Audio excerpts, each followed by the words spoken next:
we're on the recording part though. So then the triangles are similar is what we're told here, and it says find the value of x. So this is still a proportional problem. So I noticed that x is RT,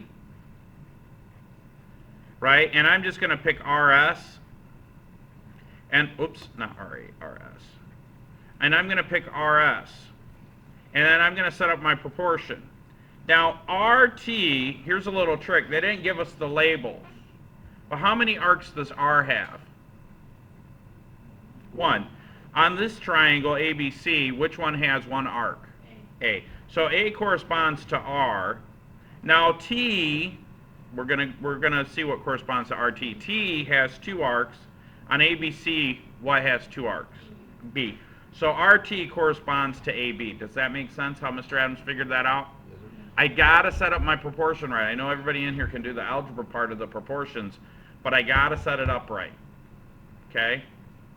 So now the next part is RA or RS. So R corresponds to A, and then S has 1, 2, 3 arcs, and C has 1, 2, 3 arcs. So now I'm just going to plug them in. RT is X, and then RS is 56, and we're going to set that equal to AB, which is 45, all over AC, which is 35. Okay? So I'm going to 9 times 7 or 8. I think 72 will be the answer. But here's what we're going to do. We're going to cross multiply. So we're going to say 35 times x. I'll do that over here. 35x is equal to 45 times 56. Okay? So I'm going to take my calculator out, and I'm going to say 45 times 56. That's 2,520, and that's equal to 35x. What do I do next? I'm going to divide both sides by 35. These will cancel. Divide by 35. And I get x equals 72. Double check, reread the question just to make sure. The triangles are similar. Find the value of x. They're asking for the value of x. I found the value of x, which is 72. Okay? Moving on to question number 2. It says that 2 trees are growing in a clearing. The first tree is 15 feet tall and casts a shadow of 5 feet, or a 5-foot shadow. So over to the side, I'm just going to draw my tree. I'm going to put a 15 here, dot, dot, dot, dot, dot, dot, dot, dot, and then a 5. So think of it like a triangle, right? And that would probably be a right triangle. So this is the tree, and this is the shadow.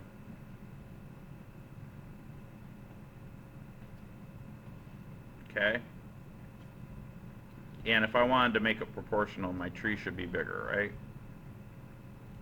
Dot, dot, dot, dot, dot, dot, dot. Okay. Okay, so now then let's continue reading. It says the second tree cast a 19-foot shadow. So this is a much bigger tree,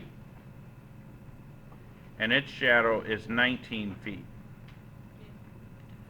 Then the question says, how tall is the second tree to the nearest foot? So what do I put right here on this image right here? Do I know what this is? Tree. Well, it's tree, but it's an X, right? We're setting up. So this is a very common type of problem that you see on the SAT and ACT. So really what I have are 2 similar triangles. How do I know they're similar? Right angle. Well, it's because they have a 90-degree angle.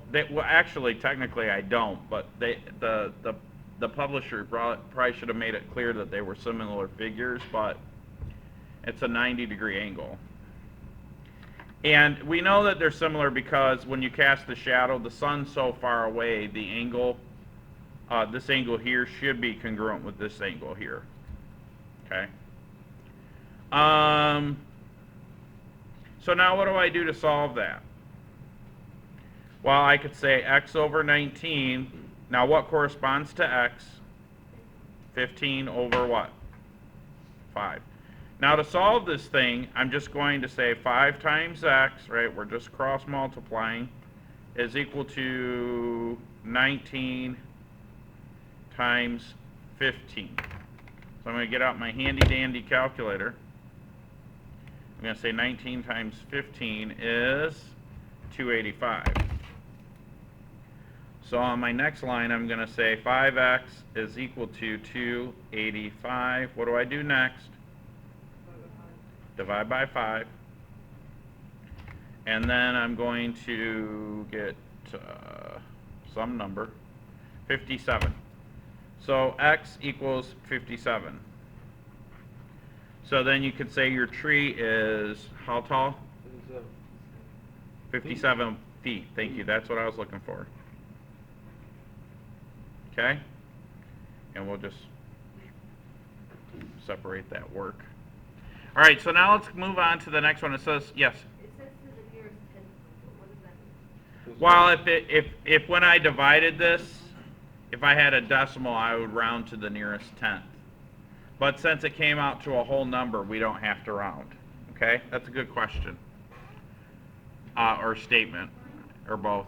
All right, so let's move on to problem number 3. It says the lumber mill needs one more tree cut down that is at least 39 feet long. The person cutting down the tree is 5 foot 4 inches.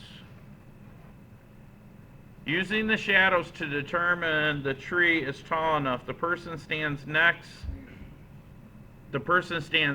to the tree and measures the length of his shadow, which is 41 inches. What is the length to the nearest tenth of a foot of the tree's shadow that will allow the tree to be cut down? So what I'm going to do is we're going to do a bunch of work on the side here. So I'm going to draw a little line like this, and we'll do the work for this problem on this side. So we got a tree, and it has to be at least 39 feet. And it casts a shadow, but we don't know what the shadow is, right? And then we have a little guy, and he is 5 foot 4 inches tall, and his shadow is 41 inches. And so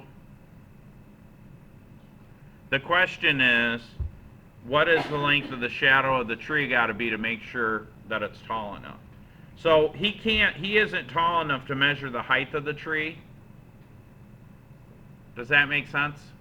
So this is something that really goes on, right? This is a real problem. He doesn't know the height of the tree. He's not tall enough. He can't measure it with like a tape measure or anything like that. But he knows he casts a shadow of 47 inches.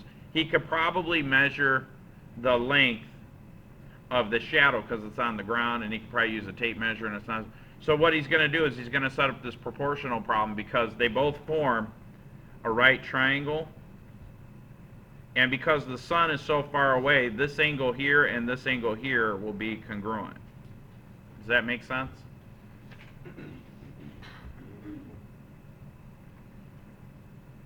So the only issue that we have here is we have to decide what unit of measure to use.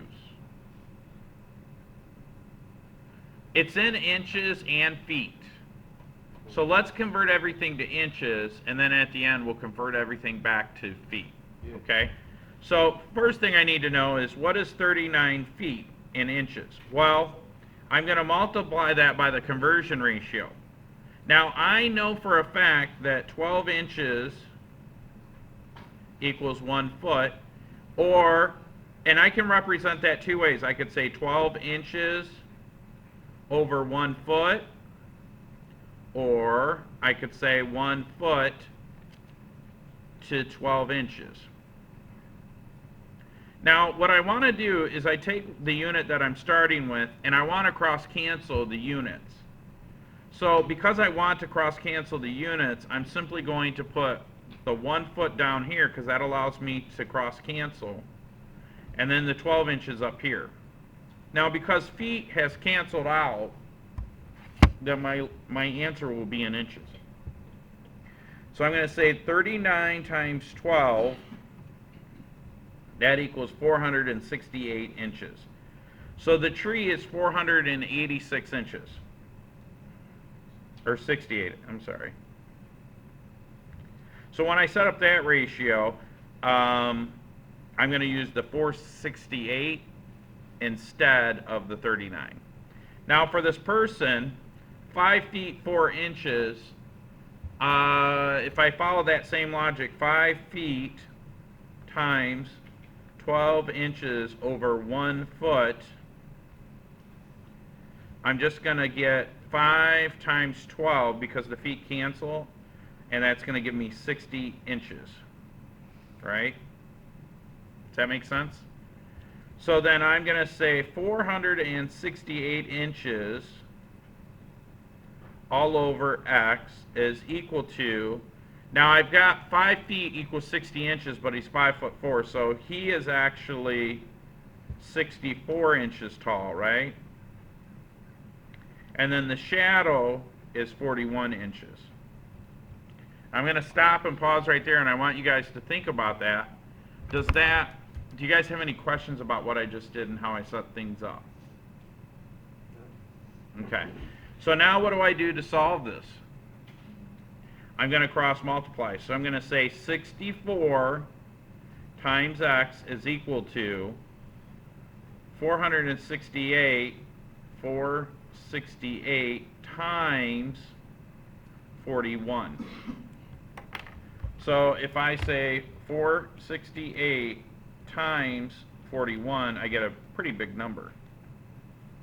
I get 19,188, and that is set equal to 64 times x, right? So now what is the next step? I'm going to divide both sides by 64. This cancels, so I'm left with x on this side. So I get 299.8125. Yeah, you got to write it off. Whatever I write down, you write down. So now we know what the shadow is. So now we're supposed to convert this to the nearest foot. So what I'm going to do is I'm going to convert it back. So I'm going to say 299.8125 inches times the conversion factor. But now in this case, what goes on bottom? Feet or inches? Inches. Inches. So I'm going to say 12 inches per 1 foot. But technically I'm saying 1 foot per 12 inches. The inches cancel. And so now I just take this 299.825 number and I'm going to divide it by 12. Because when I multiply this across, I'm really just going to get 299.8125 divided by 12. And that answer will be in feet. So I'm going to take this, and I'm just going to divide that by 12. And I get 298. Now it says round to the nearest tenth, but if you round to the nearest tenth, what does that take you to? 25 feet. So way over here, I'm going to say x equals, well, we got two x's. Let's just say the shadow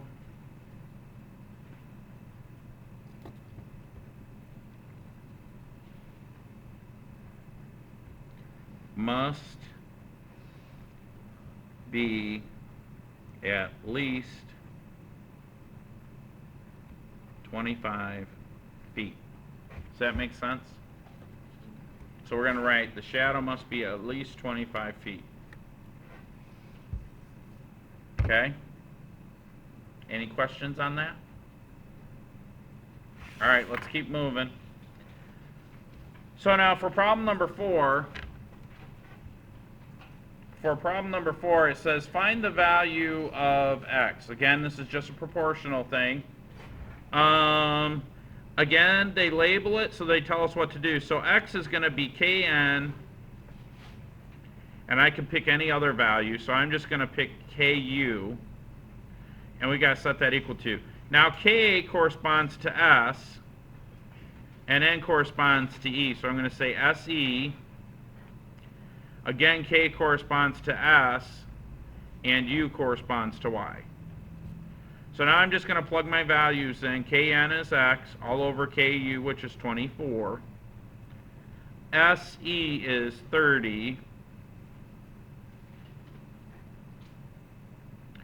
And then sy is 40. Now, can you see where somebody might make a mistake on this one? It's possible. Somebody might write the wrong number down. So anyways, how do I solve? What do I do? Cross multiply. So I'm going to say 40 times x is equal to 30 times 24.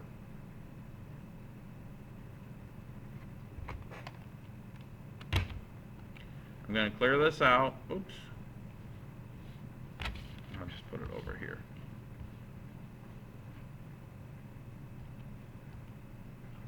$30 times 24 is 720. So I've got 40x is equal to 720. What do I do next? Divide this side by 40 so it'll cancel. That will leave me with x. Whatever I do on one side, I have to do on the other. 720 divided by 40 equals 18. It asks us to find the value of x. I found that x equals 18. Any questions? No? Okay, good. Let's turn to the other side. So now we got a little bit more of the same. We're asked to find the altitude of the triangle, of the little triangle NE. It tells us that triangle ABE is congruent to CDE. We notice that M and N are the altitude heights, right? So then, or they're points on the altitude.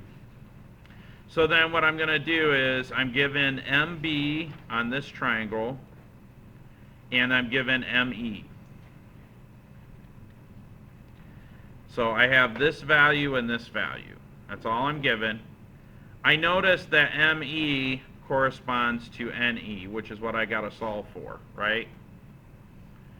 So then what is the other thing that corresponds to that? Well, I have DN here, and I want to double check and make sure, or ND, depending on how you do it. So I have MB, so M corresponds to N. B corresponds to what letter? D. Do I have a value for that? Yep, it's 3. So let's plug in our numbers. MB is 18, ME is 24, ND is 3, NE we don't know. That's what we're solving for. Now, these are kind of easy to solve if you want to think about. We're still going to cross multiply. But think to yourself, what do I multiply 3 by to get 18? 8. No? 6, right? Did I say 8? Yeah, you were thinking 2 times 9. But it's 6. So what's 24 divided by 6? 24 divided by 6, what is it? 4. So this is probably 4. But let's double check. So I'm going to multiply 3 times 24. 3 times 24 is equal to 18 times NE. Okay? What's 3 times 4? Or I mean 3 times 24. Is that 72? Now you want to know, Mr. Adams, you're amazing. How did you do that in your head? What's 3 times 20? 60. What's 3 times 4? 12. What's 60 plus 12? 72. Get on my level. So now I'm going to divide both sides by 18 so that these will cancel, and that'll give me NE. Now here's a little trick. I heard somebody say 4, but you got to think, what do I multiply 8 by that ends in 2? Well, 8 times 4 is 32. So then you go, 10 times 4 is 40. 8 times 4 is 32. What's 40 plus 32? 72. Get on my level. New maths. Okay, next problem. PC is the median, FQ is the median. They're asking for CP. Okay? Now, this is the midpoint of AB, so P is the midpoint here, Q is the midpoint here, and so FQ corresponds to CP. All right? So I'm going to say, since we're finding CP, I'm going to set that over AP. C corresponds to F, and P corresponds to Q. A corresponds to D, and P corresponds to Q. So on the next step, I'm going to say CP, which I don't know, that's what we're solving for, all over AP, which is 8. And then FQ, we do know that, that's 21. Equal to, or we're going to plug in the value for DQ, which is 12. Okay? I'm going to guess and say that the answer is 14. So let's multiply this out. 12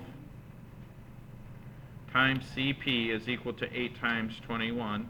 21 times 8. Now, what's 8 times 20? 160. What's 8 times 1? What do you think 21 times 8 is? 168. Good job. Not bad. Not bad. That's divisible by 12, I think. 12 times 12 is 144. 12 times 13 is 156. 12 times 14 is what? Didn't I say it was 14? After I said it. All right, 168 divided by 12 is 14.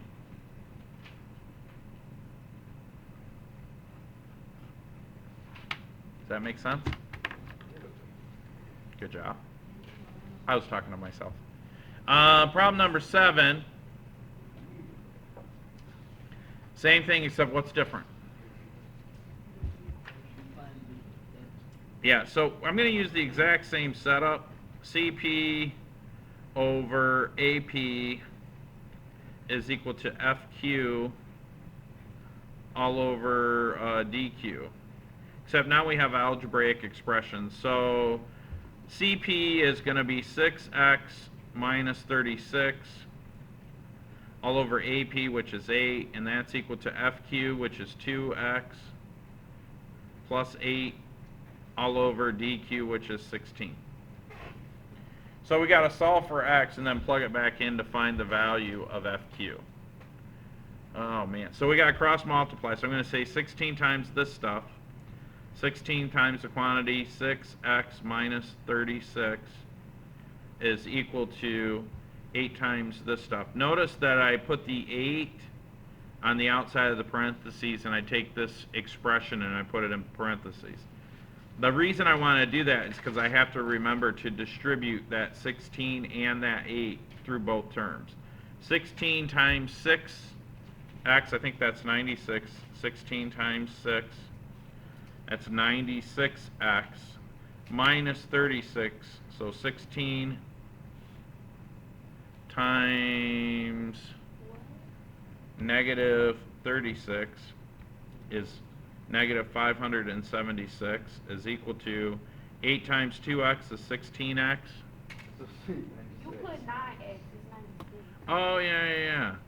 I just wanted to make sure you guys are paying attention.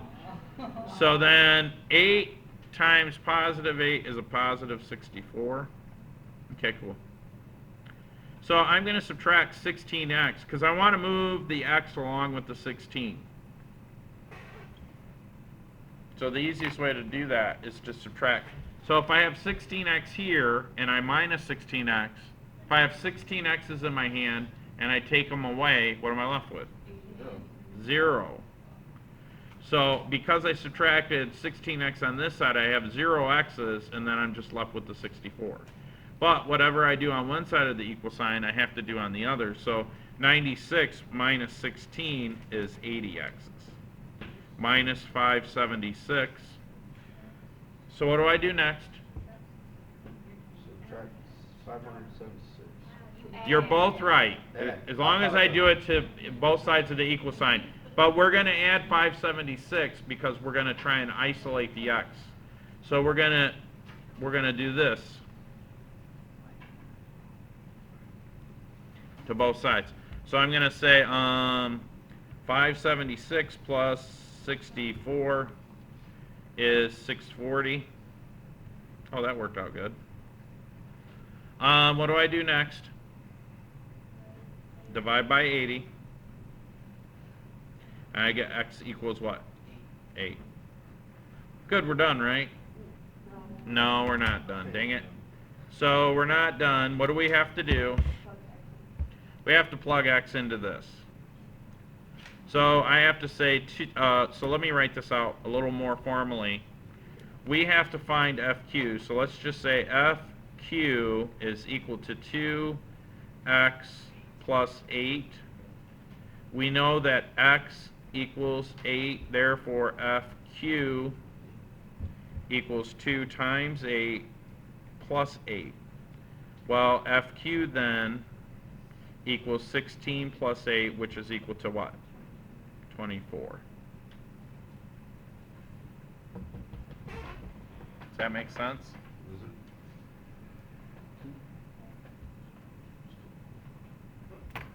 Okay. Let's soak that in for a second. Give everybody a few seconds to write that down. Moving along to the next problem. For problem number 8, we're given that these two rectangles are similar. Well, they're not telling us it's rectangles, so I can't really say it's rectangles, but these two polygons are similar, and the area is given. So the area of this little thing is 300 square inches. And they want us to know, or want us to find the area of the big polygon, WXYZ, right? What's the scale factor? What do I multiply 25 by to get 75?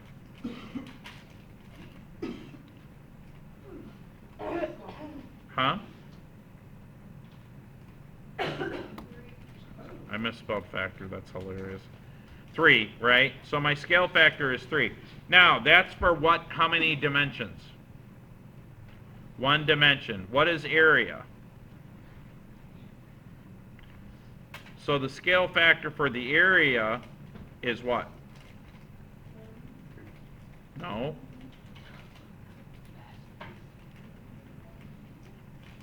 That's a 2-dimensional scaling. In other words, I'm going to multiply this by 3, but I've also got to multiply this by 3. So the scale factor for area is 3 squared, or 9. So what do I do with that number 9? I'm going to multiply it by 300. So I'm going to say 300 times 9 equals 2,700.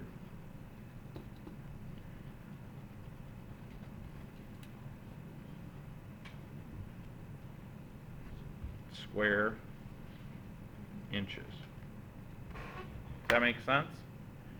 For some reason, this seems to elude you guys. What do you mean elude? What's elude mean? You don't quite get it. Thumbs up if you understand this one. Thumbs down if you don't understand.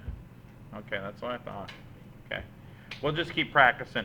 What it is I'm going to multiply 25 by 3, right? But I've also got to multiply this by 3. So when we think of the area of the little, let's do the area of the small polygon. That's just going to be the length of the small polygon times the width of the small polygon. But when I find the area of the big polygon, it's going to be, what do I do to get the length? Well, I'm really going to multiply 3 times the length because that's the scale factor in 1 dimension. But I also have to multiply the width by 3 in order for it to be similar or proportional. So what I do is, because the scale factor is 3, I'm going to multiply it. And if I use the multiplicative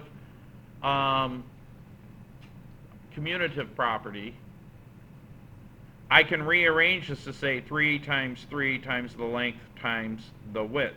Well, what's the length times the width? Well, it's going to be 3 times 3, which is 9, times the area of the small. I don't know if that helped and made it easier or harder. But whatever the scale factor is for one dimension, because area is a measurement in 2 dimensions, we're going to apply that scale factor to this side and this side. So it'd be 3 times 3 times whatever the area of the small one is. And if we're going from the big to the small, it would still be 9, but instead of multiplying, we would be dividing, or multiplying by 1 over 9. Okay, moving on to the next one. So now these are the angle-angle theorems of similarity. So it says, determine whether the triangles are similar. If they are, write a similarity statement, explain your reasoning. Well, so I need to prove angle-angle. Okay? What's the measurement of this? 90 degrees. What's the measurement of this? 90 degrees. So I can say that D is congruent to Y, which is equal to 90 degrees. So now I just got to prove one other angle. But what is the sum of all these angles? 180. So what is G? How can I find G?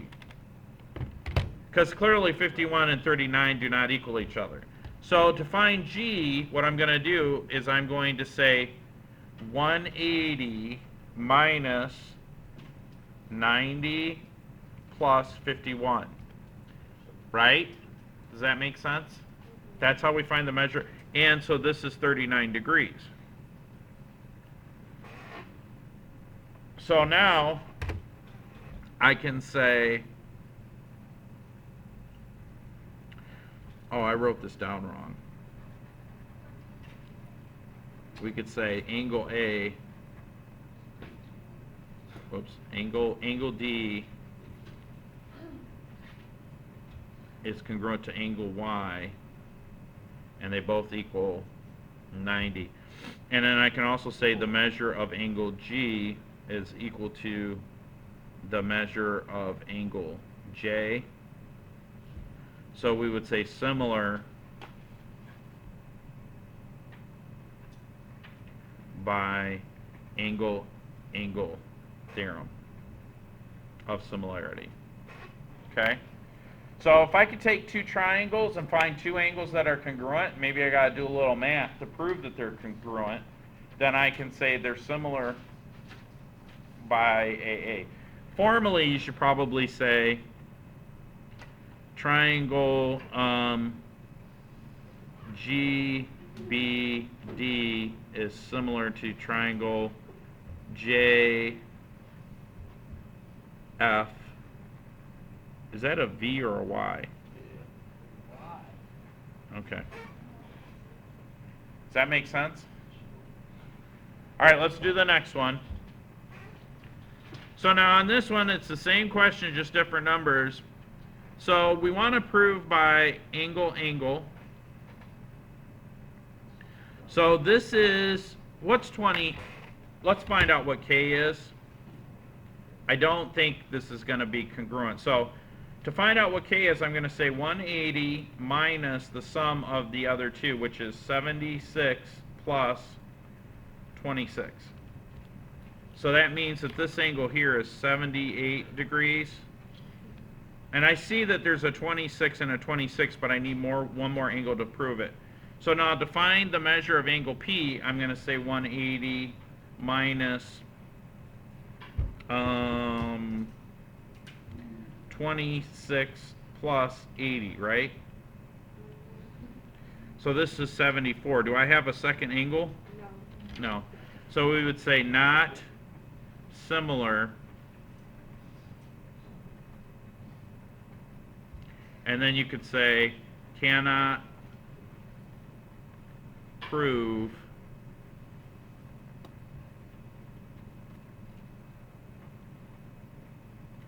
with AA.